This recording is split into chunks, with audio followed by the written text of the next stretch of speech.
Shalom à tous, Dieu vous bénisse au nom de Jésus, que la grâce de Dieu soit sur vous, que la paix de Dieu soit sur vous, que sa miséricorde surabonde pour vous, que la faveur de Dieu parle pour toi. En ce jour, nous sommes à notre premier jour de notre programme de 2 jours qui va commencer aujourd'hui et qui se poursuivra demain vendredi. C'est Glory Days, 2 jours de gloire dans la présence de Dieu, 2 jours de paroles et de prières et de déclarations prophétiques. Et je sais que durant ces 2 jours, Dieu se manifestera dans ta vie. Dieu se glorifiera dans ta vie. Dieu se montrera et Dieu ne te cachera pas ce qui t'est nécessaire. Je prie pour toi, par la puissance du Saint-Esprit, que ces 2 jours soient pour toi une occasion de visitation. Que ces 2 jours soient pour toi une occasion de transformation, une occasion de délivrance, une occasion de guérison, une occasion de restauration, une occasion d'équipement, une occasion de bénédiction, une occasion de percée, une occasion de gloire. Que Dieu manifeste sa gloire dans ta vie, dans la vie de ta famille. Que Dieu manifeste sa gloire, qu'il t'apporte sa paix, que Dieu t'ouvre de bonnes portes, de nouvelles opportunités, qu'il te fasse du bien à tous égards. Sois béni au nom de Jésus-Christ de Nazareth. Amen. Dieu te bénisse. Nous prions et nous commençons. Père Saint, nous te rendons la gloire, nous t'honorons, nous célébrons ton nom, nous glorifions ton nom. Nous sommes devant toi dans ce programme que tu as décidé, espérant et attendant de toi quelque chose. Que personne ne manque de rien et que personne ne rate ce que tu as prévu de lui donner dans ce programme. Merci, manifeste-toi, montre ta gloire pour prouver au monde entier que c'est toi le Fils de Dieu. Au nom de Jésus. Amen. Dieu te bénisse. Dieu te bénisse au nom de Jésus. Que sa grâce soit sur toi. Dieu te bénisse, Dieu te bénisse, Dieu te bénisse. Prends ta Bible, n'est-ce pas, dans le livre de 1 roi. Prends ta Bible dans le livre de 1 roi. Prends ta Bible dans le livre de 1 roi, chapitre 17. 1 roi, chapitre 17. Verset 1. 1 roi, chapitre 17, verset 1. Shalom encore à vous. Que la bénédiction de Dieu soit sur vous. Que la grâce de Dieu soit sur vous. 1 roi, chapitre 17. Donc, nous lisons. Élie le Tishbite, l'un des habitants de Galade, dit à Akab, l'Éternel est vivant, le Dieu d'Israël dont je suis le serviteur. Il n'y aura ces années-ci ni rosée ni pluie, sinon à ma parole. Donc, tu es dans le programme dénommé Glory Days, donc des jours de gloire. Nous aurons 2 jours de programme. Nous commençons aujourd'hui, c'est le premier jour, et demain vendredi, ça sera le dernier jour. Et Dieu va se manifester durant ces 2 jours dans ta vie d'une manière exceptionnelle. Et le thème de ce programme, c'est le Dieu d'Élie. Donc, je viens de lire dans la parole de Dieu, 1 roi chapitre 17, verset 1. La Bible dit clairement que Élie le Tishbite, l'un des habitants de Galade, dit à Akab, c'est-à-dire au roi, l'Éternel est vivant. Le Dieu d'Israël dont je suis le serviteur, il n'y aura ces années-ci ni rosée ni pluie, sinon à ma parole. Donc, Élie est apparu brusquement de 1 roi chapitre 1 jusqu'à 1 roi chapitre 16. On ne voit pas Élie, on ne parle pas d'Élie. Mais 1 roi chapitre 17, verset 1, Élie apparaît. Et quand Élie apparaît, Élie s'adresse directement au roi. Et il déclare une parole sur tout le royaume d'Israël. Il dit, il n'y aura ces années-ci, ni pluie, ni rosée, sinon à ma parole. Élie vient informer le roi que lui, il a pris une décision. Et que cette décision, c'est que les années qui suivent là, la pluie ne tombera pas. Les années qui suivent là, aucune rosée le matin ne sera visible ou ne se fera voir. Élie vient déposer quelque chose alors qu'il apparaît brusquement. Actuellement, personne ne s'attend à toi. Actuellement, personne n'imagine que toi, tu seras quelqu'un. Actuellement, personne n'imagine que toi, tu apparaîtras. Personne n'attend ta percée. Personne n'imagine ton mariage. Personne n'imagine ton succès. Personne n'imagine que Dieu va te visiter. Personne n'imagine que Dieu va se glorifier dans ta vie. Personne n'imagine que toi, tu deviendras milliardaire. Personne n'imagine que toi, tu seras un puissant serviteur de Dieu. Une puissante servante de Dieu. Personne n'imagine que tu ne vas vas plus jamais rétrograder. Personne n'imagine que tu vas te marier. Personne n'imagine que tu vas enfanter. Mais de la même manière que Akab ne s'attendait pas à une telle déclaration, de la même manière que Israël ne s'attendait pas à un tel prophète, je te dis une chose, de cette même manière, le monde sera surpris quand Dieu te bénira. Le monde sera surpris quand Dieu te bénira. Le monde sera surpris quand Dieu te bénira. Le monde sera surpris quand Dieu te bénira. Personne dans ta famille ne s'attend à toi.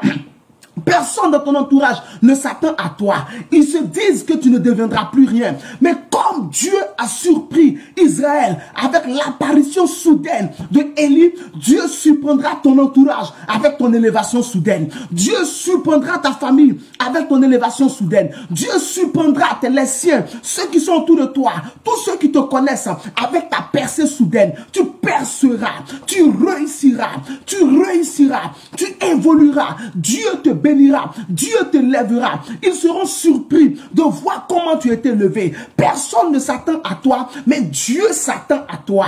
Personne ne s'attendait à Élie, mais Dieu a positionné Élie. Ainsi tu seras positionné dans ta génération. La gloire de Dieu se manifestera. La gloire de Dieu se manifestera. Dans ces 2 jours de gloire que tu as décidé de suivre, dans ces 2 jours de gloire pour lesquels tu as mis du temps à côté, Dieu se manifestera dans ta vie. Dieu se manifestera dans ta vie. Il montrera sa gloire. La Bible dit dans Jean chapitre 2 qu'il a manifesté sa gloire et ses disciples crurent en lui. En Jean chapitre 11 verset 40, il dit: ne t'ai-je pas dit que si tu crois, tu verras ma gloire. Dieu se manifestera dans ta vie. Dieu se manifestera dans ta vie. En Ésaïe 42 verset 8, il dit: je suis l'Éternel, c'est mon nom. Je ne partage pas ma gloire avec des hommes. Dieu se glorifiera dans ta vie. Personne ne s'attend à ce que tu réussisses. Tout le monde se dit que l'entreprise que tu as montée n'aura pas longue vie. Elle ne fera pas long feu. Mais je suis venu en ce jour de la part du Saint-Esprit pour parler à quelqu'un à qui on ne s'attend pas. Quelqu'un qu'on n'imagine pas qui se mariera. Quelqu'un qu'on n'imagine pas qui enfantera. Quelqu'un qu'on n'imagine pas qui deviendra milliardaire. Quelqu'un qu'on n'imagine pas qui réussira. Quelqu'un qu'on n'imagine pas qui avancera. Quelqu'un qu'on n'imagine pas qui aura ses diplômes. Comme Élie a surpris Akab, tu surprendras les moqueurs de ta destinée. Tu surprendras les moqueurs de ta destinée. Tu surprendras les moqueurs de ta destinée. Tu surprendras les moqueurs de ta destinée. Tu surprendras les moqueurs de ta destinée. Ton père sera surpris par ta percée. Ta mère sera surpris par ta percée. Tes frères seront surpris par ta percée. Tous ceux qui te connaissent seront surpris par ta percée. Comme ils ont été surpris par la percée de Joseph, ils seront surpris par ta percée. Parce que le Dieu d'Élie se manifestera dans ta vie. Reçois ton miracle au nom de Jésus.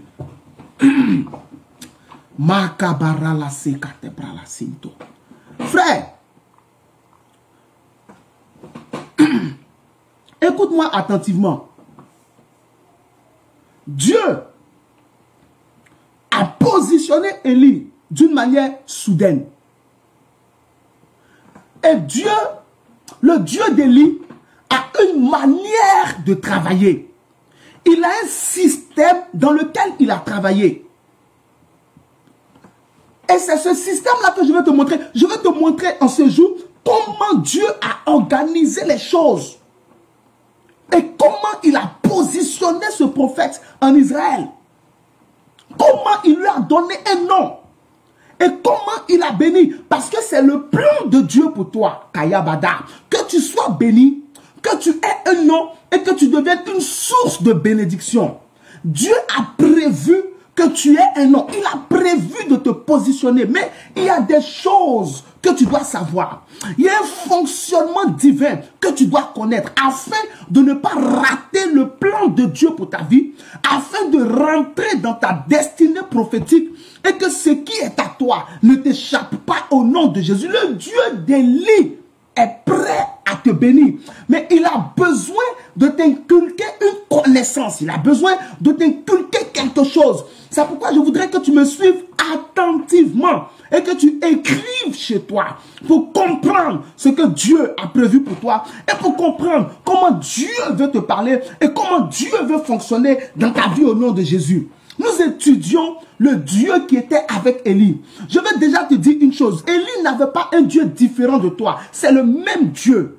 Élie n'avait pas un Dieu qui quittait ailleurs. Celui Jésus-Christ que tu suis là, c'est le même que Élie suivait. C'est le même que Élie servait. C'est le même au nom de qui Élie a parlé. Jésus, c'est l'Éternel qui est devenu chair. L'Éternel qui a pris corps. Alors tu n'as pas à penser en toi que Élie avait son Dieu à part et toi tu as ton Dieu. En Matthieu 28, Jésus dit à Marie de Magdala, je monte vers mon Dieu et votre Dieu, vers mon Père et votre Père. Frère, c'est le même Dieu que Élie avait. Alors si Dieu a élevé Élie, Dieu t'élèvera aussi. Si Dieu a béni Élie, Dieu te bénira aussi. Si Dieu a glorifié Élie, Dieu te glorifiera aussi.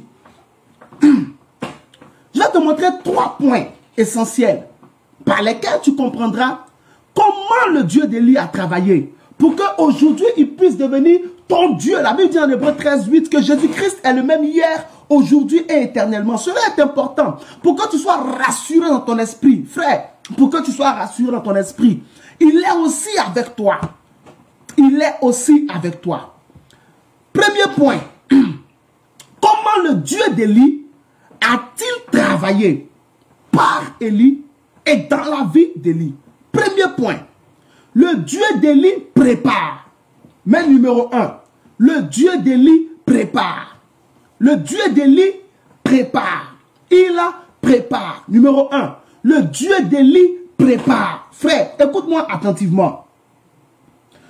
Le Dieu d'Élie n'est pas, c'est-à-dire, Dieu n'est pas quelqu'un qui improvise. L'Éternel n'improvise pas et Dieu n'aime pas les choses mal faites et les choses improvisées. Dieu aime les choses qui sont préparées. Dieu a cuisiné Élie dans le secret. Dieu a préparé Élie dans le secret. Dieu a cuit Élie dans le secret. Dieu a formé Élie dans le secret. Dieu a formaté Élie dans le secret. Dieu a sculpté Élie dans le secret. Personne ne savait qu'un tel prophète allait arriver. Personne ne savait qu'un homme de Dieu allait venir pour fermer le ciel sur Israël et sur la capitale, la Samarie. Dans le secret, Dieu a préparé Élie. Dieu n'aime pas l'improvisation. L'un des problèmes que beaucoup d'enfants de Dieu ont aujourd'hui, l'un des problèmes que nous avons aujourd'hui, c'est que nous n'aimons pas la préparation. Nous voulons que les choses se fassent brutalement. Nous voulons que les choses se fassent soudainement. Nous voulons que les choses arrivent comme ça. Non, Dieu ne fait pas comme ça. Dieu prépare. Élie a été préparé avant d'apparaître. Vous lisez le chapitre 1 jusqu'au chapitre 16. On ne parle nulle part d'Élie. Mais dès qu'on commence le chapitre 17, Élie apparaît. Mais quand Élie apparaît, ce n'est pas quelqu'un qui bégaye qui apparaît. C'est quelqu'un qui déclare quelque chose qui apparaît. Il dit le ciel sera fermé. Ni pluie, ni rosée ces années-ci. Sinon à ma parole. C'est-à-dire comme j'ai dit, c'est comme ça que cela se fera. Pour que ça change, il faudra que moi, je dise autre chose. Frère, Dieu a besoin de préparation dans tout ce qu'il fait. Pour que tu aies du succès, il faut que tu puisses accepter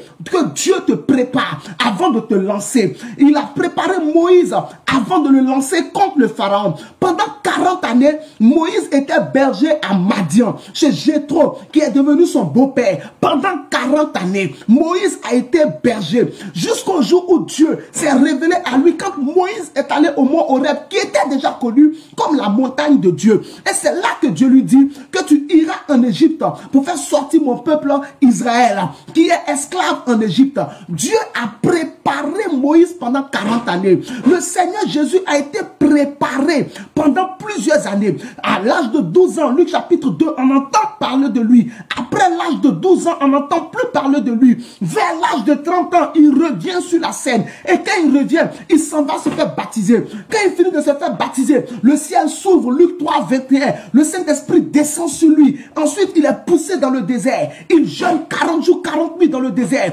Il est tenté par le diable dans le désert. Il triomphe du diable dans le désert. Il sort du désert. Luc 14, 14, verset 16, il sort du désert revêtu de la puissance de l'esprit. Il rentre dans la synagogue, Luc 4, 18. Il commence à lire Ésaïe 61 et il dit aujourd'hui, cette parole de l'écriture s'accomplit. Je suis venu te dire une chose, Dieu a besoin de te préparer. Dieu a besoin de te préparer. Avant que Jésus ne soit présenté au monde, il a été préparé dans le secret. Tout l'Ancien Testament parle de Jésus-Christ, mais aucun livre de l'Ancien Testament ne donne son nom Jésus. On dit le prince de paix, on dit Emmanuel, on dit le fils de l'homme, on dit l'agneau de Dieu, le souverain sacrificateur, le fils de David, etc., etc. Mais jamais on ne donne le nom de Jésus. Ce nom apparaît en Matthieu chapitre 1 quand Gabriel vient parler à Joseph dans son rêve. Frère, frère, frère, frère, frère, tu as besoin d'être préparé. Si tu veux voir Dieu se manifester dans ta vie comme il s'est manifesté dans la vie d'Élie, tu as besoin d'être préparé. Dieu aime les choses qui sont préparées. Tu ne peux pas te marier subitement. Tu ne peux pas te marier subitement. Tu ne peux pas prendre des décisions qui engagent ta destinée sans avoir réfléchi auparavant. Dieu prépare avant de lancer. Il a préparé Josué auprès de Moïse. Josué a servi Moïse pendant longtemps. Il a préparé Élisée auprès d'Élie. Élisée a servi Élie pendant longtemps. Dieu prépare, frère. Le Dieu d'Élie prépare. Si tu aimes ce personnage d'Élie, si tu veux que Dieu se manifeste dans ta vie, comme il s'est manifesté dans la vie de ce prophète, comme il s'est manifesté par la vie de ce prophète, je te conseille une chose. Accepte que Dieu te cuisine à l'intérieur. Cela est important. Le Seigneur avait un objectif parce que ta préparation est proportionnelle à ta destinée et à ta mission. Ta préparation est proportionnelle à ta destinée et à ta mission. En fonction de ce que tu vas être et en fonction donc de ce que tu vas faire pour Dieu et pour les hommes et pour toi-même, Dieu aura un système particulier de préparation. Parce que la teneur, la densité de ce qu'il va faire avec toi dépendra de ce que tu vas faire en son nom. Élie avait deux missions particulières qu'il devait accomplir en Samarie. Ce que vous devez savoir, en 2 secondes, je vous donne rapidement le contexte historique du ministère prophétique de Élie. Quand Élie est arrivé, le royaume d'Israël, Israël en tant que tel était déjà divisé en deux. Parce que c'était déjà après Salomon et après Jéroboam. Ils étaient déjà divisés en deux. Il y avait Juda, deux nations. Juda qui était la tribu de Juda et la tribu de Benjamin, qui formaient le royaume de Juda, dirigé par Roboam, le fils de Salomon. Et il y avait de l'autre côté Israël, les 10 autres tribus dirigées, qui étaient appelées Israël, qui étaient dirigées en ce temps par Jéroboam.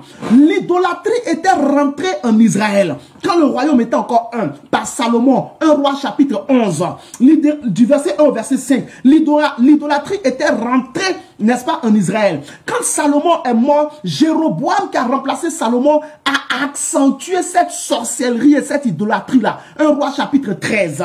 Et quand lui, il est mort, le père de Akab, qui avait déjà fait un coup d'état et qui est devenu roi, a accentué encore la sorcellerie en Samarie et en Israël. Et quand Akab a pris le pouvoir, Akab a renforcé les démons, notamment le dieu de Baal et d'Astarté. Et pour pouvoir réussir sa sale mission satanique, il est allé épouser Jézabel, la fille d'un prêtre de Baal. Donc le royaume était sous la gouvernance du diable et sous la gouvernance de Satan. La mission d'Élie, c'était de rétablir l'autel de Dieu en Israël et de ramener le peuple de Dieu vers Dieu en l'arrachant des mains de Baal et d'Astarté et de tous les démons qui étaient en Israël. Jézabel prenait la peine de tuer tous les vrais prophètes afin que les faux, les sorciers restent et règnent. La deuxième mission de Élie, c'était de tuer Akab et de tuer Jézabel afin que le pays soit nettoyé et qu'il soit repositionné. Quand vous voyez ces deux missions-là, et Et quand vous savez que Jézabel cherchait à tuer tous les vrais prophètes, vous comprenez que Dieu ne pouvait pas exposer Élie. Il était obligé de le cacher. Si actuellement, tu n'es pas encore devenu milliardaire publiquement, si actuellement, Dieu ne t'a pas encore positionné devant tout le monde, réfléchis un peu. Certainement qu'il y a dans ta famille un homme fort.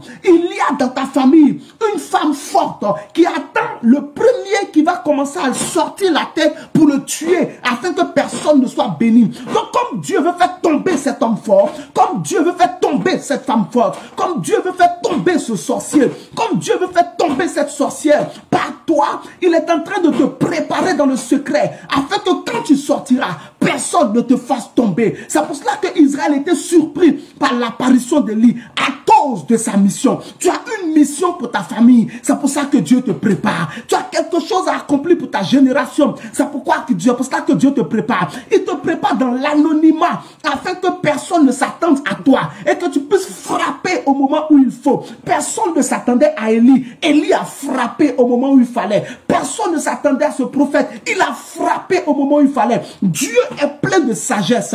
Dieu est plein de sagesse. Il y a certainement un démon dans ta famille qui se bat contre les mariages. Donc Dieu prépare ton mariage de manière exceptionnelle pour que ce démon-là ne puisse pas te suivre à la trace et mélanger les choses dans ta vie. Mais je prophétise en ce jour, parce que tu es connecté à ce programme, parce que tu es en train de suivre ce programme, je prie pour toi par la puissance du Saint-Esprit, que le Dieu d'Élie te délivre, que le Dieu d'Élie te donne la victoire, que le Dieu d'Élie brise l'autel familial, paternel, maternel, qui est satanique et qui parle contre ton mariage, qui parle contre ton argent, qui parle contre tes études, qui parle contre ton ministère, qui parle contre ta profession, qui parle contre ton entreprise, qui parle contre ta carrière, qui parle contre ton enfantement, qui parle contre ta paix. Tout autel satanique, aujourd'hui, par le nom de Jésus, le Dieu d'Élie le détruit. Le Dieu d'Élie le détruit. L'homme fort qui s'est braqué et qui a dit dans ta maison, dans ta famille, personne ne réussira. Cet homme fort-là, il tombe. Cet homme fort-là, il tombe. Cette femme forte-là, elle tombe. Cet homme fort-là, il tombe. Et Dieu te donne la victoire. Au nom de Jésus. Suis-moi attentivement. Comment Dieu prépare-t-il? Dieu prépare premièrement par la prière. Et dans la prière. Suis-moi attentivement. Dieu a préparé Élie en lui apprenant à prier. Et en le poussant à aimer la prière. Frère, écoute-moi bien. Tu ne peux jamais réussir dans ce monde spirituel-là. Parce que le monde dans lequel nous sommes là est un monde spirituel. L'univers est spirituel. Hébreux 11.3 dit quoi? C'est par la foi que nous reconnaissons que l'univers a été formé par la parole de Dieu. En sorte que ce qu'on voit n'a pas été fait de choses visibles. Ce monde est spirituel. Tu ne peux pas réussir si tu n'as pas un homme de prière. Tu ne peux pas réussir si tu n'as pas une femme de prière. Tu peux avoir toutes les prophéties sur ta tête. Tu peux avoir eu toutes les visions du monde. Tu peux avoir eu tous les rêves du monde. Tu peux avoir eu toutes les promesses du monde. Mais dans ce monde où nous sommes, que ce soit dans l'église ou hors de l'église, frère, si tu veux réussir, tu dois être un homme de prière. Dieu prépare dans la prière. Ça, c'est le numéro 1. Dieu a préparé Élie dans la prière. Élie était un homme de prière. Jacques même, Jacques, le deuxième Jacques, il en témoigne dans Jacques chapitre 5, verset 17. Il dit, Élie était un homme de la même nature que nous. Mais il pria avec instance. Et la pluie ne tomba point pendant 3 ans et demi. 3 ans et 6 mois. Il pria de nouveau avec instance. Et le ciel donna sa pluie. Et la terre produisit son fruit. Élie était un homme de prière. La première préparation, le premier axe dans lequel Dieu veut te préparer par rapport à la vision qu'il a en ce qui concerne ta destinée, c'est la prière. Il faut que tu aimes et que tu acceptes la prière. Dieu ne comprend pas un autre langage. Le langage de la prière est le moyen privilégié par lequel tu vas communiquer avec Dieu. Dans 1 Roi chapitre 18, à partir du verset 40 jusqu'au verset 43, la Bible déclare que Élie, après avoir dit à Akab, quand il a fini de tuer les prophètes, les faux prophètes d'Astaté de Baal, quand il a dit à Akab, monte et bois, j'entends un bruit qui annonce la pluie, monte et bois, monte, mange et bois. parce que la pluie arrive. Quand il a fini de dire ça à Akab, la Bible dit qu'il est monté sur le sommet du mont Carmel. Il s'est mis à genoux, il a mis sa tête entre ses genoux et il a commencé à prier. Il a prié et 6 fois, il a envoyé son serviteur pour aller voir s'il voit quelque chose. Jusqu'à la 7e fois, le serviteur a dit, je vois un nuage qui arrive comme la paume d'une main. Qu'est-ce que cela signifie? Élie a entendu le bruit de la pluie, mais c'était dans le monde spirituel. Ce bruit spirituel-là devait maintenant être transféré dans le monde physique. Tu as entendu, c'est-à-dire tu as eu des prophéties, c'est le bruit que tu as entendu. Tu as eu des visions en ce qui concerne ton mariage, des visions en ce qui concerne ton enfantement, des visions en ce qui concerne ta percée, ton ministère, ta carrière, peu importe. Ça, c'est dans le monde spirituel. Tu as eu des promesses, ça, c'est dans le monde spirituel. C'est le bruit que tu as entendu. Maintenant, pour que ce bruit que tu as entendu là soit transféré au monde physique et que ton mariage soit pratique, matériel, tactile et vérifiable, il faut que cela se fasse par la prière. Donc Élie, pour emmener à l'existence cette pluie dont il a entendu le bruit dans le monde spirituel, est allé au sommet du mont Carmel et il s'est mis à prier jusqu'à ce que le nuage qui portait cette pluie-là apparaisse. Le premier axe dans lequel Dieu veut te former dans ces derniers temps, c'est le point, l'axe de la prière. Il veut que tu aimes la prière. Si tu aimes la prière, tu es un homme sage. Parce que celui qui n'aime pas la prière n'aime pas la réussite. Écris bien ce que je viens de dire. Celui qui n'aime pas la prière n'aime pas sa réussite. Celui qui n'aime pas la prière n'aime pas son propre succès. La prière est importante. La prière est vitale. En 2 Rois chapitre 1, Élie était encore sur la montagne quand le roi Akazia a envoyé des gens pour se saisir de lui. 50 soldats plus 1. 50 soldats plus 1. Élie les a rôtis par le feu. C'était un homme de prière. Le Dieu d'Élie travaille avec les hommes et les femmes de prière. Et ce Dieu-là, c'est Jésus. Quand Jésus lui-même est venu, il a pratiqué la prière. Luc chapitre 6, verset 12, il a prié toute la nuit. Luc chapitre 3, verset 21, il priait, le ciel s'est ouvert. Luc chapitre 5, verset 16, il allait dans les lieux déserts pour prier. Matthieu 14, 23, il s'est mis à l'écart pour prier. Luc 11, verset 1, il priait jusqu'à l'arrêter. Luc 22, verset 39 à 46, il priait. Matthieu 26, il priait. Jésus était un homme de prière. C'est pour cela qu'il a réussi. C'est pour cela qu'il a conquis tout ce que Dieu lui a dit de conquérir. Avant de marcher sur l'eau, Jésus a préparé ce combat-là dans la prière. Donc Dieu te prépare dans la prière pour que toi-même, tu puisses avoir le réflexe de préparer tout ce que tu dois faire dans la prière. Tu ne peux pas aller à un rendez-vous d'embauche sans avoir prié au préalable. Tu ne peux pas aller signer un gros contrat. Tu as un rendez-vous de contrat, tu ne pries pas à l'avance. C'est une erreur. Tu ne peux pas. Quelqu'un vient, il te dit, il veut te marier. Tu dis oui sans avoir prié au préalable. Tu ne peux pas aller passer un examen sans avoir prié au préalable. Dieu veut te préparer dans la prière. Ça, c'est le premier point dans la préparation. La prière à sa place. Moïse était un homme de prière. Josué était un homme de prière. Tu ne peux pas réussir si tu n'aimes pas prier. Dieu est prêt à te glorifier. Dieu est prêt à manifester sa gloire dans ta vie. Ça me fait mal. Beaucoup de chrétiens aujourd'hui sont devenus ennemis de la prière. Je ne sais pas pourquoi. Les gens cherchent les raccourcis. Les gens veulent éviter le véritable chemin. Si Jésus lui-même pratiquait la prière, pourquoi toi tu penses que Dieu va trouver un autre système pour toi seul pour te faire réussir? Non, c'est pas possible. Luc 18, verset 1, la Bible dit, Jésus leur adressait une parabole pour montrer qu'il faut toujours prier et ne point se relâcher. C'est ce qu'il dit. Matthieu 21, 22, tout ce que vous demanderez en priant par la foi, croyez que vous l'avez reçu. Marc 11, 24, tout ça. Pourquoi je vous dis tout ce que vous demanderez en priant, croyez que vous l'avez reçu, vous le verrez s'accomplir. C'est la prière, Romains 8, 29. De même aussi, l'Esprit nous aide dans notre faiblesse, car nous ne savons pas ce qu'il convient de demander dans nos prières. Mais l'Esprit intercède par des soupirs inexprimables. Tu ne peux pas réussir si tu n'aimes pas la prière. Ce n'est pas possible. Je l'ai dit une fois, je le répète aujourd'hui. L'avenir n'appartient pas à ceux qui se lèvent tôt. L'avenir appartient à ceux qui se lèvent la nuit pour prier. C'est là que l'avenir se trouve. C'est pourquoi Jésus priait la nuit. Un homme de prière, une femme de prière. Luc 2, verset 34, parlant de Anne la prophétesse. Elle priait nuit et jour dans le temple. Anne, l'autre Anne, la mère de Samuel, 1 Samuel 2, 1, elle dit, voici celui pour qui j'ai prié. Si tu n'aimes pas prier, tu n'aimes pas ta réussite, tu n'aimes pas ton futur. Un chrétien qui n'aime pas prier, c'est déjà fermer les portes. Dieu n'a rien à voir dedans. Mais je prie pour toi, à partir d'aujourd'hui, tout ce qui t'empêche de prier, que cela soit déraciné, que Dieu mette dans ton cœur l'amour et l'envie de prier au nom de Jésus. Donc Dieu prépare dans la prière. Il te prépare dans la prière et dans le jeûne. Élie était préparé dans la prière et dans le jeûne. Le Dieu d'Élie ne peut pas se manifester si tu ne peux pas supporter quand il faut la faim.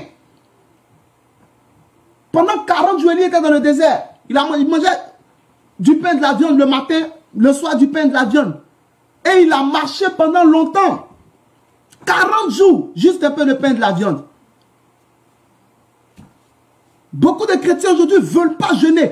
Les gens cherchent aujourd'hui des raccourcis, ce qu'ils appellent des clés. Ils cherchent des clés qui n'existent pas. Une clé a de la valeur quand il y a une porte qu'elle peut ouvrir. Mais les clés, les enseignements qui te font éviter la prière, là, ça va te tuer.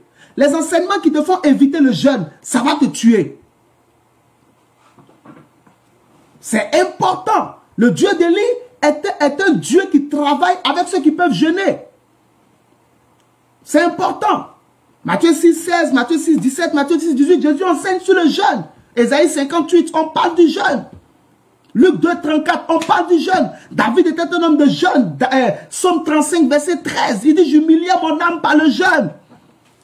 Paul était un homme de jeûne. Il a tellement jeûné qu'il ne savait même plus combien de jours de jeûne il a fait. Il dit les jeûnes multipliés. 2 Corinthiens chapitre 11. À partir du verset 26, non, verset 26, 27. Tu veux que le Dieu d'Élie se manifeste dans ta vie? Accepte le jeûne, l'éducation du jeûne. Donc Dieu te prépare dans la prière. On est sur le point 1.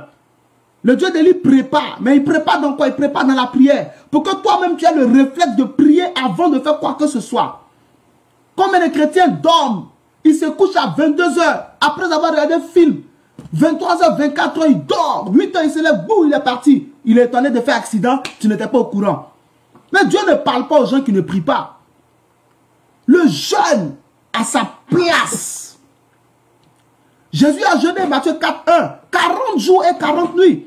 Il ne s'est pas levé comme ça pour commencer le ministère. Il a préalablement jeûné. Enlève de ta tête que la prière c'est pour les prédicateurs, le jeûne c'est pour les prédicateurs. C'est pour tout le monde, tout le monde, tout le monde, tout le monde. David était roi, un roi qui jeûnait. David était un chantre qui jeûnait.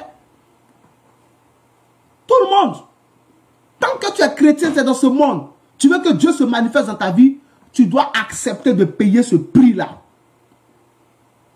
Il te prépare dans la prière, il te prépare dans le jeûne. Alléluia.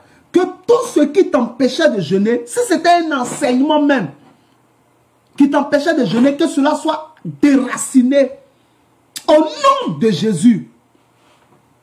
Cela est important. Deuxième élément dans lequel Dieu va te préparer, il va te préparer dans l'amour de sa parole. Tu ne peux rien faire et tu ne peux rien obtenir hors de la parole de Dieu. Parce que obtenir quelque chose hors de la parole de Dieu, c'est obtenir quelque chose hors de Dieu. Dieu est sa parole. Son nom, c'est sa parole. Apocalypse 19, 13. La Bible dit son nom est la parole de Dieu. Jean chapitre 1, 14, la Bible dit que la parole a été faite chair. Vous voyez, non, elle habitait parmi nous. Donc, tu ne peux rien obtenir hors de la parole de Dieu. En Ésaïe 55, verset 11, il dit, ainsi en est-il de ma parole qui sort de ma bouche. Elle ne retourne pas à moi sans effet, sans avoir exécuté ma volonté et accompli mes desseins. Donc, tous les desseins de Dieu, toute sa volonté et tout son plan s'accomplit dans sa parole, dans ce qu'il a dit. Donc, Dieu va te former, Dieu va te préparer pour que tu puisses t'intéresser à sa parole. Pour que tu puisses t'intéresser à la Bible. Le mardi, ceux qui ont suivi l'enseignement du mardi, qui était intitulé « Rempli de la parole », j'ai expliqué en long et en large, ce message est disponible sur ma page. J'ai expliqué en long et en large pourquoi nous avons besoin de la parole, d'être rempli de la parole. Premièrement, tu as besoin d'être rempli de la parole pour connaître Dieu, parce que Dieu n'existe pas hors de sa parole. Tu as certainement entendu parler de l'histoire du prophète Élie. Tu as certainement entendu parler du ministère de ce grand homme. Tu es impressionné par ce grand homme. Je suis en train de t'enseigner ce soir comment le Dieu qu'il a élevé a travaillé. Pour que ce même Dieu-là t'élève aussi. Parce que Élie n'est pas sorti d'une autre planète. Jacques 5, 17, Élie était un homme de la même nature que nous. Donc Élie était un homme comme toi. Élie était un être humain comme toi. Mais lui, en son temps, il a pris conscience de l'importance de la prière. Il a pris conscience de l'importance du jeûne. Il a pris conscience de l'importance de la connaissance de la parole de Dieu. Élie connaissait la parole de Dieu. En 1 Roi chapitre 18, quand il est allé défier les prophètes de Baal, c'était sur recommandation de Dieu. La parole parlée. Genèse chapitre 1, verset 3. Genèse chapitre 1, verset 6. Genèse chapitre 1, verset 11. Genèse chapitre 1, verset 14. Dieu dit. Exode 20, verset 1. Et Dieu prononça ses paroles. Élie a été envoyé par Dieu. Dieu lui a parlé, il est parti. Ensuite, il a positionné l'autel en respect à ce que Dieu avait donné à Moïse. Tout était placé, 12 pierres, les 12 tribus d'Israël, l'eau qui est la parole de Dieu, les fosses qui sont le tombeau du Christ, l'agneau qu'il a découpé, le taureau qu'il a découpé dessus, pour représenter Christ en tant que serviteur. Christ qui vient servir son Dieu pour ramener son peuple vers lui. Rien n'était fait au hasard. Le feu qui est descendu pour parler de l'exaucement. Rien n'était fait au hasard. Élie connaissait la parole de Dieu. C'est pourquoi Élie a réussi. Donc si toi aujourd'hui tu es en train de suivre ce programme et tu dis dans ton cœur, mais où est passé le Dieu dont on parle dans la Bible, le Dieu qui était avec les Élie? Je te dis, ce même Dieu-là, il est avec toi. C'est le Saint-Esprit. C'est lui qui s'est manifesté différemment. Mais il a toujours les mêmes principes. Il n'a pas changé. Le Saint-Esprit aime les gens qui aiment la prière. Le Saint-Esprit aime les gens qui aiment le jeûne. Et qui ont la capacité de jeûner quand il veut qu'ils jeûnent. Le Saint-Esprit aime ceux qui s'intéressent à sa parole. En Jean chapitre 14, verset 25, Jésus dit, celui qui m'aime, il garde ma parole. Si tu aimes Dieu, tu vas garder sa parole, frère. Dieu mesure ton amour pour lui par sa parole. Deuxième raison, j'ai expliqué, pour laquelle tu dois connaître la parole de Dieu. Tu dois connaître la parole de Dieu pour connaître la volonté de Dieu. Et troisième raison, j'ai dit que tu dois connaître la parole de Dieu et tu dois être rempli de la parole de Dieu afin de savoir ce qu'il faut faire et ce qu'il ne faut pas faire. Élie connaissait la parole de Dieu. Il savait qu'il ne fallait pas se prosterner devant d'autres dieux. Élie ne s'est pas prosterné devant d'autres dieux. Il savait qu'il ne devait pas avoir d'autres dieux devant la face de Dieu. Exode 20, verset 1. Parlant des 10 commandements. Je suis l'Éternel ton Dieu qui t'a fait sortir d'Égypte. Tu n'auras point d'autres dieux devant ma face. Tu ne te feras point d'image taillée des choses qui sont en haut dans le ciel et qui sont en bas sur la terre et qui sont en plus bas, qui sont sur la terre. Et qui sont sous la terre plus bas que la terre. Tu ne te feras point d'image taillée. Élie savait, il connaissait la parole de Dieu. C'est pourquoi il a réussi. Donc, il ne faut pas que tu penses en toi que les personnages bibliques qui ont réussi là, ils étaient extraterrestres. Non, c'était des gens comme toi, mais conscients de certaines réalités et ils ont accepté des vérités, même si cela ne les arrangeait pas. Fais cela et Dieu te fera réussir au nom de Jésus. Donc, numéro 1, le Dieu d'Élie prépare. Numéro 2, le Dieu d'Élie oint. Ça veut dire qu'il donne l'onction. Après avoir préparé Élie, il lui a donné l'onction. Ah! Quand tu as l'onction, tu peux réaliser la volonté de Dieu de manière aisée. Parce que par ta propre force, tu ne pourras rien faire. Par ta propre énergie, tu ne pourras rien faire. Mais avec l'onction de Dieu, tu peux triompher là où la chair ne peut pas triompher. Tu peux vaincre là où la chair ne peut pas vaincre. Avec l'onction de Dieu, tu peux faire tomber des ennemis que la chair ne peut pas faire tomber. Tu peux ébranler des nations Alors que la chair ne peut pas ébranler ces nations. Dieu avait oint Élie. Tu as besoin de l'onction. Dieu avait oint Élie. C'est pourquoi Élie est allé confronter Akab. C'est l'onction. Le Dieu d'Élie oint. Il donne l'onction. Il est allé confronter 850 sorciers. Il les a tués eux tous. 850 sorciers. Élie les a terrassés. La prophétie qu'il a donnée contre Akab, dans 1 roi 21, et contre sa femme Jézabel, s'est accomplie. Akab est mort. Jézabel est morte. C'est l'onction. Dieu a oint Moïse. Moïse est retourné en Égypte pour affronter le pharaon. C'est l'onction. Et l'onction s'est manifestée par les miracles, par les prodiges, par les signes, par la terreur qui s'est manifestée en Égypte. Et qui a poussé les magiciens de Pharaon à confesser que ça c'est le doigt de Dieu. Ah, je te vois recevoir l'onction de la part du Seigneur. Le Dieu d'Élie te donne l'onction. Et l'homme fort qui est dans ta famille confessera que Dieu est avec toi. La femme forte qui est dans ta famille confessera que Dieu est avec toi. Ta génération confessera que Dieu est avec toi. Au nom de Jésus-Christ de Nazareth, reçois l'onction. Tout ce que le Seigneur Jésus a accompli, c'était grâce à l'onction que Dieu lui a donnée. Tu ne peux pas réussir sans onction. En Luc chapitre 4, à partir du verset 18, il dit, « L'Esprit du Seigneur l'Éternel est sur moi, car il m'a oint à Kayazalabara. » Tu as besoin d'être oint, frère. Tu as besoin de l'onction, ma soeur. Il y a l'onction dans tous les domaines. Il y a l'onction dans tous les domaines. Dans tous les domaines. En 2 Samuel chapitre 3, 39, David dit, malgré le fait que j'ai reçu l'onction royale, pour être roi, il y a une onction. Pour être roi, il y a une onction. Pour prospérer, pour être un grand homme d'affaires, il y a une onction pour ça. Salomon était un grand homme d'affaires, il y a une onction pour ça. Pour être une bonne épouse, il y a une onction pour ça. Pour être un bon mari, il y a une onction pour ça. Pour réussir dans la musique, il y a une onction pour ça. Pour réussir dans le sport, il y a une onction pour ça. Ce sont des capacités surnaturelles que Dieu te donne. C'est une marque incroyable, une capacité, une force que Dieu met sur toi. Une distinction que Dieu t'accorde. Jésus était oint. Et c'est par l'onction qu'il a fait tout ce qu'il a fait. Élie était oint, frère. Il a prophétisé à 1 roi 17 à une veuve. Donne-moi à manger d'abord. Et quand elle a obéi, il dit la farine ne manquera pas dans le pot et l'huile ne manquera pas dans la cruche. L'huile n'a pas manqué, la farine n'a pas manqué.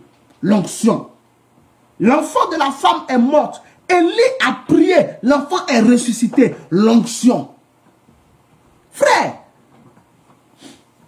c'est avec l'onction qu'il a terrassé les prophètes de Baal et les prophètes d'Astarté. Tu as besoin d'onction. Le monde dans lequel on est là, n'écoute pas et ne craint pas les gens qui n'ont que les discours. La puissance de Dieu fait respecter. Tu as besoin de l'onction. Akabaru Sakata. 2 Samuel 3, 39. Kalaza là-bas. Jésus était oint. Luc 4, verset 18, il dit, l'Esprit du Seigneur l'Éternel est sur moi, car il m'a oint pour annoncer la bonne nouvelle aux pauvres. Pour devenir riche, tu as besoin de l'onction. Deutéronome 8, à partir du verset 12, il dit, quand tu bâtiras et habiteras de belles maisons, quand tu mangeras et te rassasieras, quand tu verras s'augmenter ton or et ton argent, quand tu verras se multiplier les portées de ton menu et de ton gros bétail, et s'accroître tout ce qui est à toi. Ne dis pas en ton cœur, ma force m'a permis d'acquérir ces richesses. Car c'est l'Éternel qui te donnera la force de les acquérir. Il y a l'onction. C'est l'onction. Il dit, l'Esprit du Seigneur m'a oint pour annoncer la bonne nouvelle aux pauvres. Tu ne peux pas rendre quelqu'un riche sans onction. Si tu veux rentrer dans la richesse sans Dieu, tu vas devenir cupide. Tu vas poursuivre l'argent et tu vas vendre ton âme au diable. Mais quand tu as l'onction sur toi, ça vient vers toi. Ah! Je ne sais pas si je parle à quelqu'un ce jour. L'onction. Jésus dit, j'ai reçu l'onction pour rendre les pauvres riches. Et on le voit dans 2 Corinthiens chapitre 8, verset 9. La Bible dit, vous savez quelle est la grâce de notre Seigneur, Jésus-Christ, qui pour vous, de riche qu'il était, s'est fait pauvre, afin que par sa pauvreté, vous soyez enrichis. L'onction. Pour annoncer la bonne nouvelle aux pauvres. C'est par l'onction que Jésus a multiplié les 5 pains et les 2 poissons pour les 5000 hommes. Luc chapitre 9, à partir du verset 16. Pour les 4000 hommes, il a aussi multiplié 7 pains et 2 poissons. Matthieu chapitre 14, si j'ai bonne mémoire. Frère, Jésus a fait les miracles. C'est l'onction. Il dit pour guérir ceux qui ont le cœur brisé. Les messages de Jésus consolaient. C'est l'onction. Tu veux savoir comment parler aux gens. Tu veux avoir le mot juste. C'est l'onction.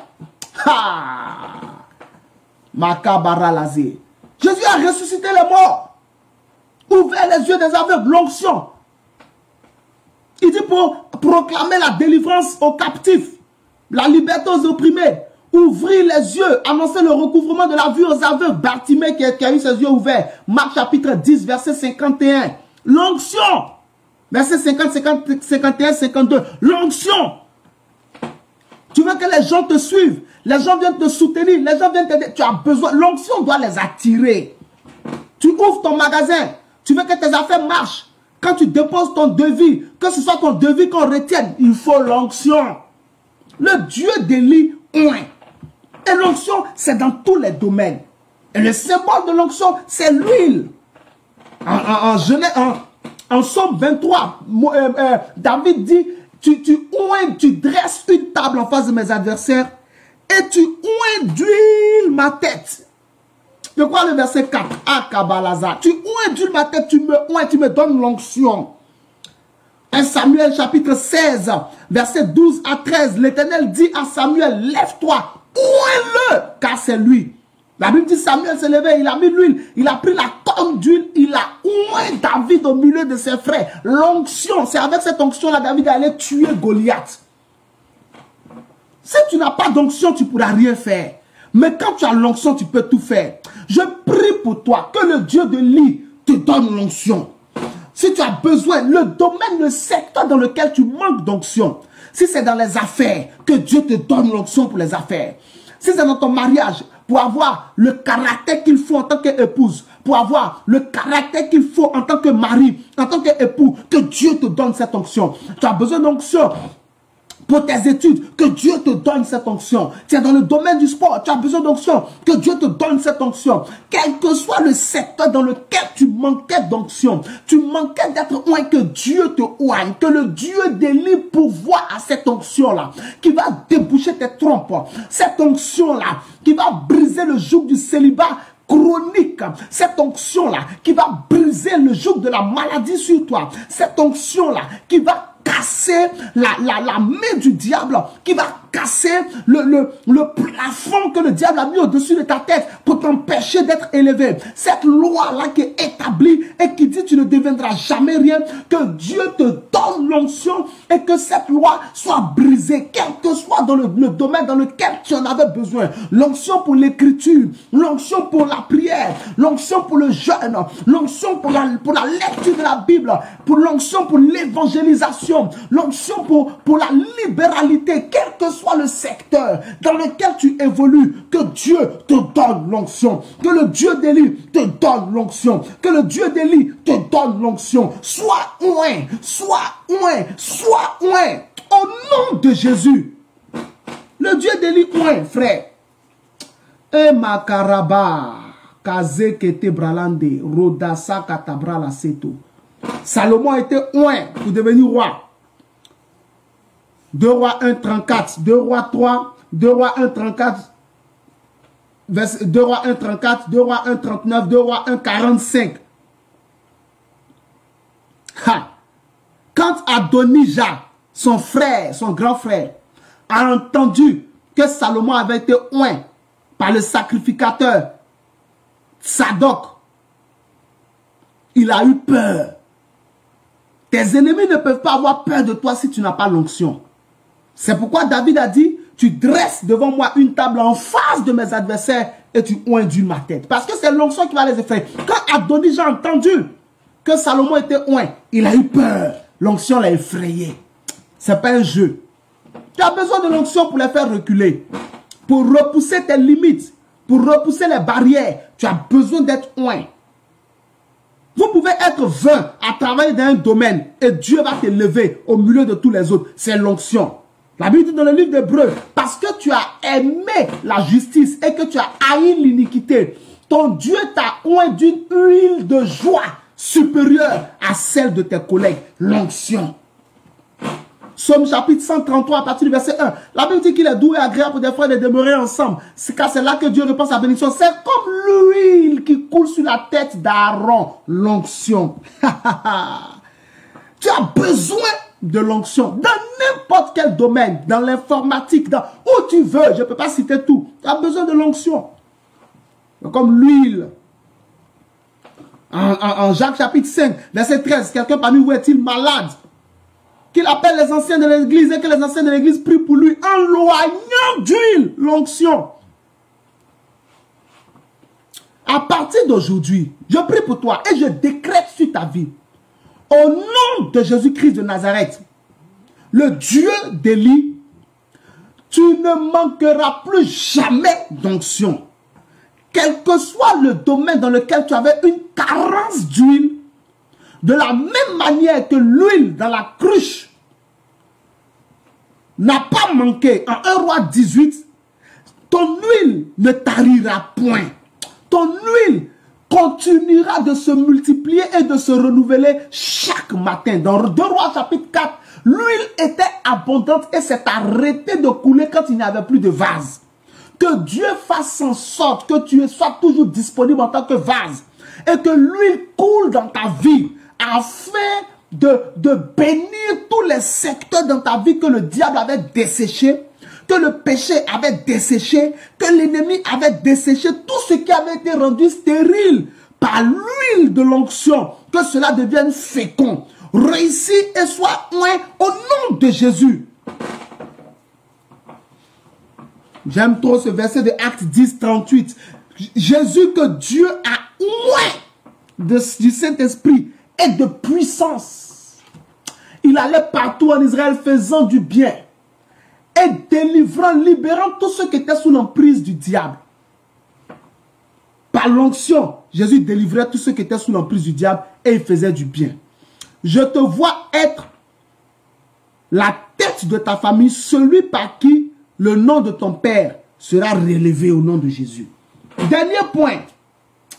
Numéro 3. Donc je t'ai dit au numéro 1, le Dieu d'Élie prépare. Et je t'ai dit, il prépare par la prière, il prépare par le jeûne, par la prière et le jeûne, il prépare par la parole de Dieu. Deuxièmement, je t'ai dit que le Dieu d'Élie oint. Il oint. Il donne l'onction. Troisièmement, le Dieu d'Élie combat. Parce qu'il te prépare là. C'est pour que tu sois oint. Quand il finit de te oindre, c'est pour que tu ailles combattre. Les territoires que tu dois occuper sont occupés. Tu dois aller te battre pour récupérer ce qui est à toi. Il y a des démons qui sont allés se mettre, qui sont allés se positionner comme des gardiens, comme des robots sur ton mariage. Tu dois les faire tomber pour récupérer ce qui est à toi. Écoute-moi attentivement. Dans 1 Samuel chapitre 17, la Bible dit que Saül avait promis que celui qui va tuer Goliath deviendrait son gendre. Celui qui va tuer Goliath, sa famille serait exemptée de toute taxe en Israël. Celui qui va tuer Goliath, le roi le couvrirait de toutes sortes de cadeaux. Est-ce que tu me suis? Beaucoup pensent que David allait se battre contre Goliath pour devenir roi. Non. David avait été déjà un roi en 1 Samuel chapitre 16. Donc il ne pouvait pas encore aller se battre contre Goliath pour devenir roi. Non. David est allé se battre contre Goliath pour un changement de statut. Il a demandé aux gens, vous dites quoi? Le roi dit, va faire quoi pour qui va tuer ce type-là? On dit, le roi dit, il va lui donner sa fille. Le roi dit, ses parents, sa famille sera exempte de taxes en Israël et le roi va le couvrir de toutes sortes de cadeaux. Donc, Goliath, en fait, était l'obstacle qui faisait que depuis David était un roi, mais il était encore dans la brousse. Quand Samuel a fini de le oindre, en 1 Samuel 16, 12 à 13 là, David est retourné derrière les brebis de son père. Ils ne lui ont donné aucune place dans sa famille. Mais l'esprit qui s'opposait à David là, cet esprit-là, en fait, c'était Goliath. Donc Dieu a envoyé David contre Goliath pour deux missions. Détruire, tuer Goliath pour que lui-même, David, change de position et de statut, qu'il change de statut social, qu'il change de statut marital et qu'il change de statut, que le statut de sa famille change, qu'il change de statut financier et tout ça. Et deuxièmement, délivrer Israël de la main de ce Philistin-là. Donc Goliath était l'opposition de la bénédiction de David. Il fallait un combat pour que Goliath tombe. Tous les chrétiens qui n'aiment pas les combats spirituels là, ils sont les esclaves de Satan. Les gens vous disent, non, Satan, si tu ne le déranges pas, il ne te dérange pas. Je suis désolé, mais je vais vous dire ça. C'est un mensonge.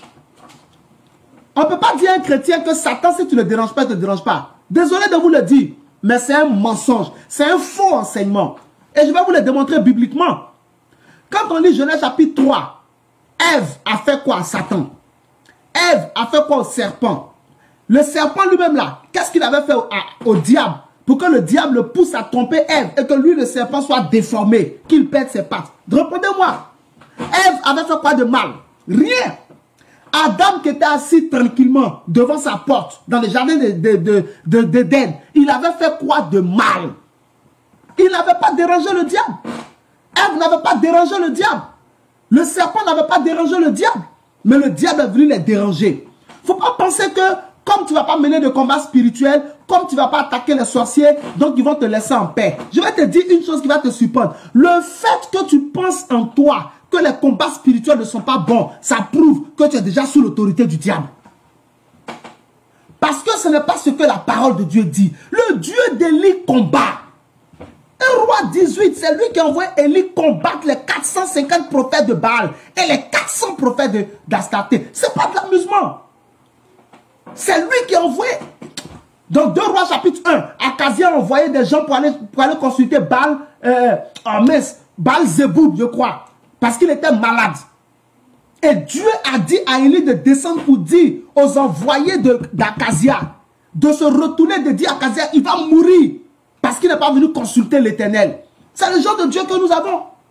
Jésus n'est pas seulement l'agneau, il est aussi le lion de la tribu de Juda. Vous connaissez un lion qui ne fait pas palabre? Les gens ont... Écoutez-moi attentivement. Les gens, Jean-Baptiste dit, voici l'agneau de Dieu qui enlève le péché du monde. Il n'a pas dit, voici le lion qui enlève le péché du monde. Hein. Il dit, voici l'agneau de Dieu. C'est l'agneau qu'ils ont crucifié. Qui a gros cœur pour crucifier le lion? Tu as passé par où pour crucifier le lion? C'est pour cela que Israël n'avait pas compris quand Jésus disait qu'il était le Messie. Parce qu'il était venu premièrement pour régler le problème du péché. Donc il était venu comme l'agneau expiatoire. Eux, ils connaissaient le Christ, ils attendaient le Messie qui viendrait en lion pour délivrer Israël de l'emprise militaire et politique des Romains. Mais Dieu avait une autre stratégie parce que la racine du mal de l'homme, c'était le péché. Donc, il fallait premièrement que l'agneau annoncé dans l'Ancien Testament vienne. C'est ce que Jésus est venu faire en premier. Mais toi, tu vas passer par où pour attraper le lion pour crucifier? Tu ne peux pas crucifier le lion. C'est agneau seulement tu peux crucifier. Donc, le Jésus que nous avons là, ce n'est pas un Dieu calme qui aime le calme. Non, il aime palabre. Parce qu'il a des territoires à conquérir. Exode chapitre Exode 23, verset 22 à 23. Dieu a dit à Moïse qu'il envoie sur le territoire des Phérésiens, des Hétiens, des Jébusiens, des Cananéens, des Amoréens, et qu'il va les exterminer. C'est-à-dire les gens sont sur leur territoire et puis Dieu est parti là-bas pour les exterminer, là-bas pour donner ce territoire à ses enfants. Tu ne veux pas attaquer les sorciers vont te bouffer. Tu penses que quoi? Que comme tu ne vas pas prier pour envoyer le feu, donc ils vont te laisser tranquille. Si tu penses ça dans ta tête, c'est que tu es déjà sous leur autorité. Tu as déjà vaincu. Quand vous me voyez, vous me voyez en train de déclarer des paroles. Souvent, je peux déclarer des paroles qui ne sont pas ta réalité actuelle. Mais nous ne prions pas seulement en fonction de la réalité. Nous prions aussi en fonction de notre espérance. Nous déclarons les paroles en fonction de ce que nous espérons. Et puis nous prenons de l'avance sur le temps. Tu ne vas pas prier pour être guéri le jour où tu es malade. Tu ne vas pas prier pour combattre spirituellement le jour où un jeune sorcier en stage va venir te serrer le cou. Tu bombardes à l'avance, même quand tout est calme. Tu allumes. Quand tu vas dire, par exemple, dans ta chambre, ou dans ton salon, dans ta voiture, quand par exemple, écoute cette prière, tu vas par exemple dire, Seigneur, envoie ton ange tuer quiconque fera de moi sa victime dans son prochain plan. Quiconque va me mettre dans son plan pour me tuer, envoie ton ange le tuer. Quand tu dis ça là, les sorciers entendent. Ils ne vont même pas oser te mettre dans leur plan. Parce qu'ils savent que l'ordre a déjà été libéré de tuer le premier inconscient qui va mettre ton nom dans son plan. Quand tu vas déclarer ça pour tes enfants, ça sera pareil. Tu vas déclarer ça pour ta femme, pour ton mari, ça sera pareil. Pour ton entreprise, ça sera pareil. Ils ne vont pas essayer de toucher. C'est à l'avance. Le Dieu d'Élie combat. Il faut que tu te prépares. Qu'il y ait la paix, le calme ou pas, tu dois combattre. Dans la prière, il ne s'agit pas de vivre avec la peur. Il s'agit d'être sage et d'être conscient. De savoir que ce monde-là, ce n'est pas celui qui provoque qu'on attaque. C'est celui qui a une destinée qu'on attaque. Je te pose une autre question biblique. Job avait fait quoi de mal à Satan? Rien. Mais Satan a tué ses 10 enfants. Satan l'a ruiné. Satan l'a rendu malade. Job chapitre 1. Satan lui a fait du mal. Mais qu'est-ce que Job avait fait à Satan? Rien. Donc ne pense pas que quand tu te mets 4 dans ton coin, ainsi tu seras à l'aise. Non. Le chrétien qui peut réussir dans ce monde dans lequel on est là, c'est le chrétien agressif spirituellement.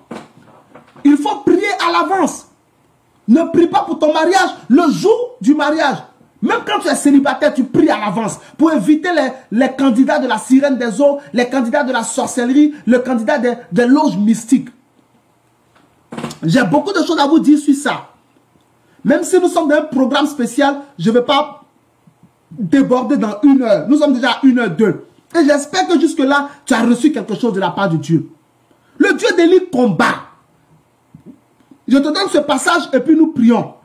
En Éphésiens chapitre 6, à partir du verset 18, la Bible dit clairement, faites par l'Esprit toutes sortes de prières.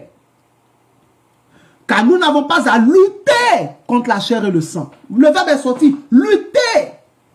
En 2 Corinthiens chapitre 5, je crois le verset 10, non? La Bible dit que les armes avec lesquelles nous combattons ne sont pas charnelles, mais elles sont puissantes par la vertu de Dieu pour renverser toutes les forteresses. Ce n'est pas de l'amusement. Mets dans ta tête. Mets dans ta tête. Mets dans ta tête que tu es dans un monde où quelqu'un te cherchera des nouilles. C'est comme ça on dit, non? Des noises, pas des nouilles. Quelqu'un te cherchera des noises. Mais à l'avance, il doit savoir à qui il a affaire. Dans le jardin, dans le désert, Jésus était allé jeûner. C'est Satan qui allait le trouver là-bas.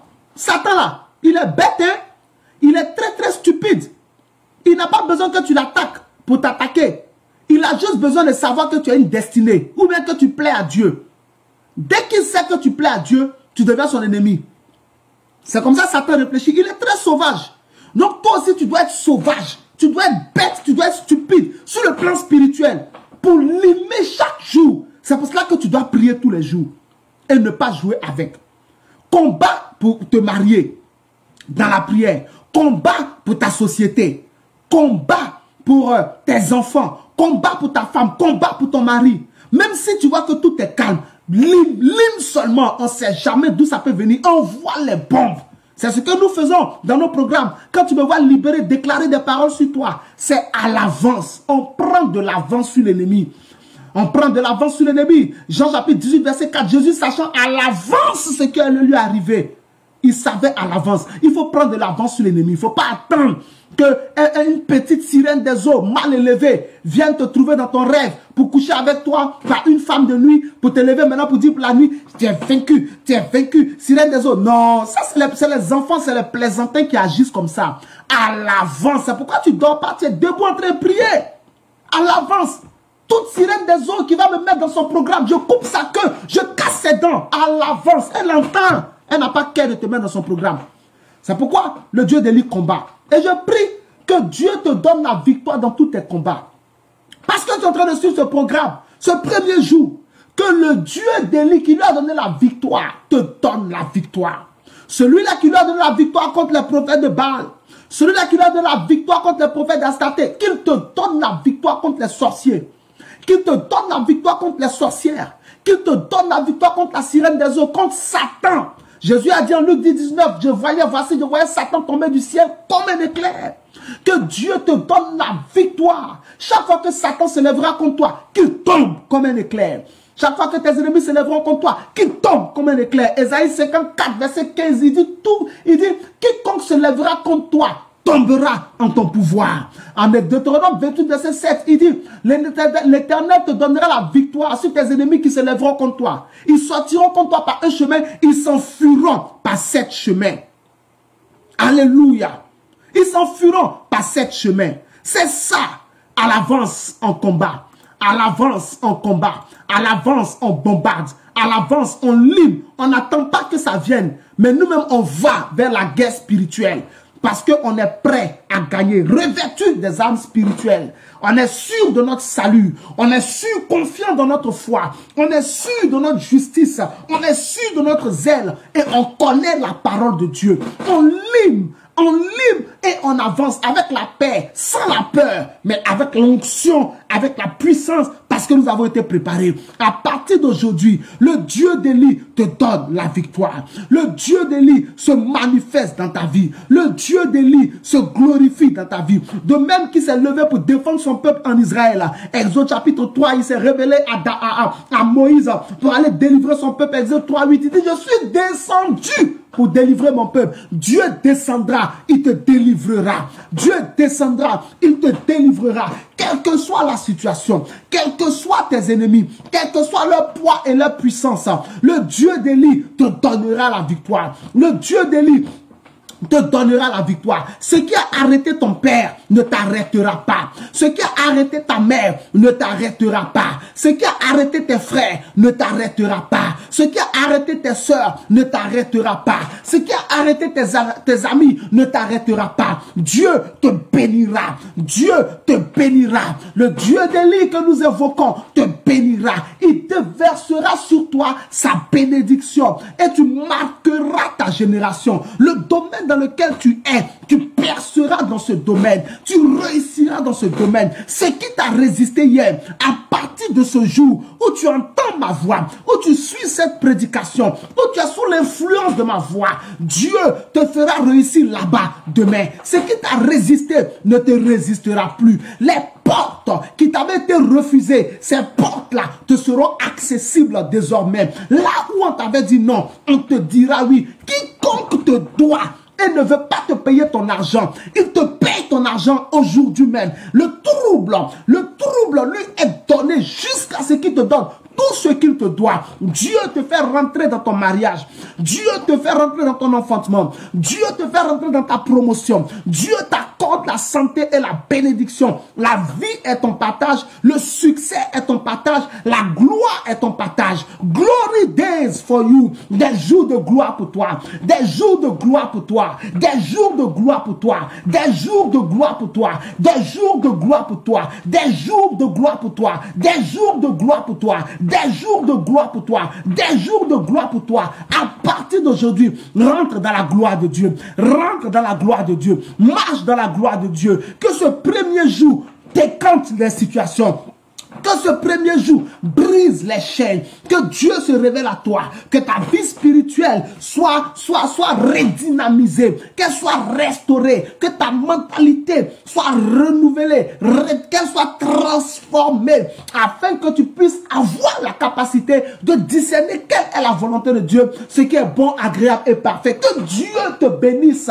Au nom de Jésus. Si ton amen est le plus long, prends le miracle. Makarabaza.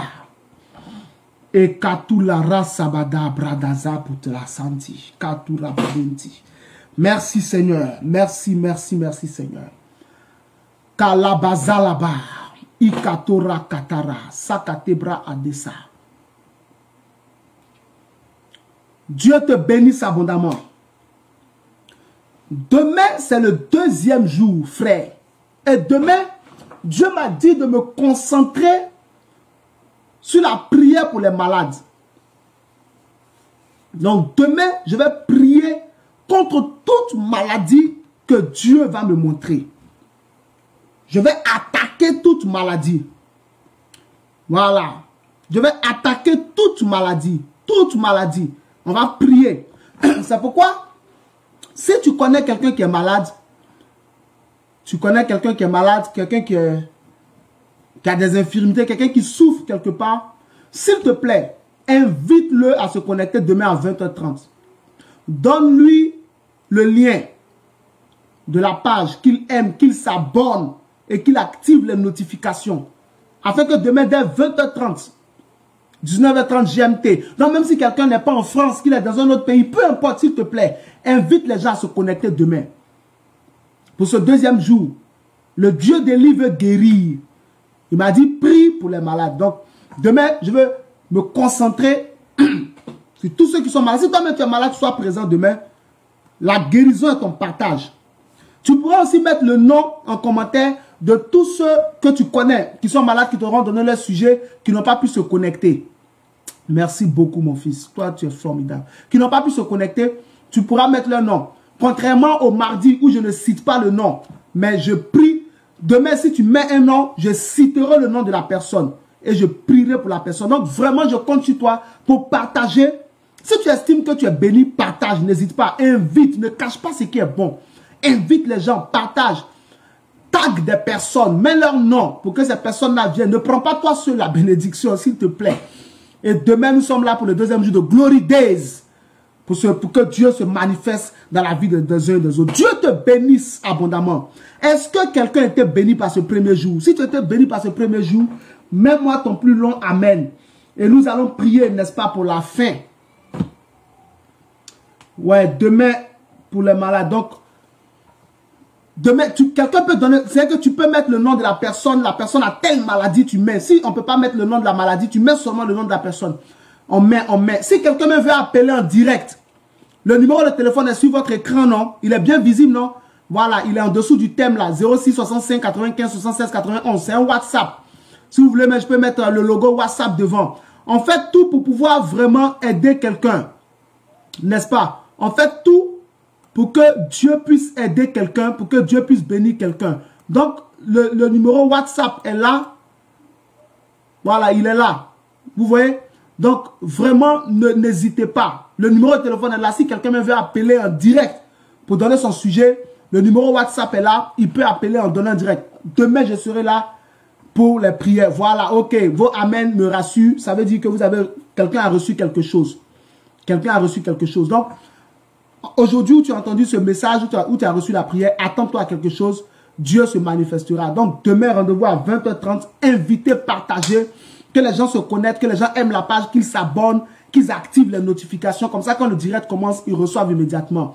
Parlez-en pour que Dieu se glorifie. Glory Days, demain, nous continuons. On va prier pour la fin. Pendant que tu es là, quel que soit le sujet pour lequel tu t'es connecté, attends-toi à un miracle. Dieu te donnera un témoignage.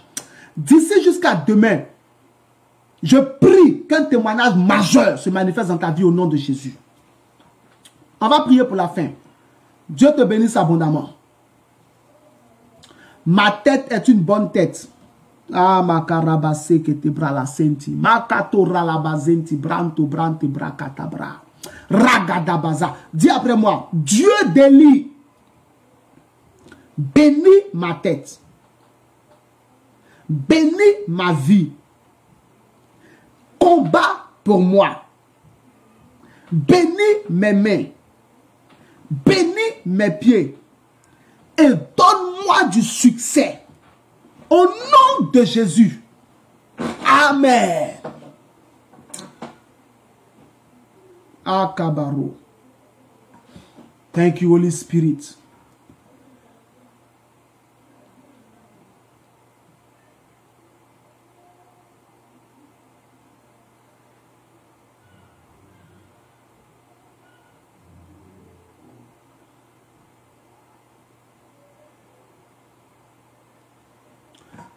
Dieu te bénisse. Donc, à demain.